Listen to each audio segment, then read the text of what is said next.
আজকে তোমাদের আমি চাউমিন রান্না করে দেখাচ্ছি। তার জন্য আমি আলু ভেজে নিচ্ছি, পেঁয়াজ, টমেটো, কাঁচা লঙ্কা দিয়ে চাউমিনটাকে সিদ্ধ করে নিচ্ছি।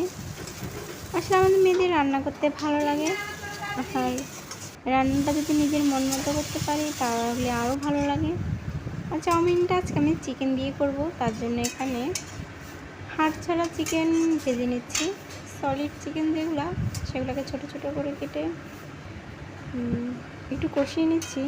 শুকনো শুকনো হবে, যেহেতু চাউমিনের সাথে দেবো তার জন্য ঝোল থাকবে না, ভাজা ভাজা হবে।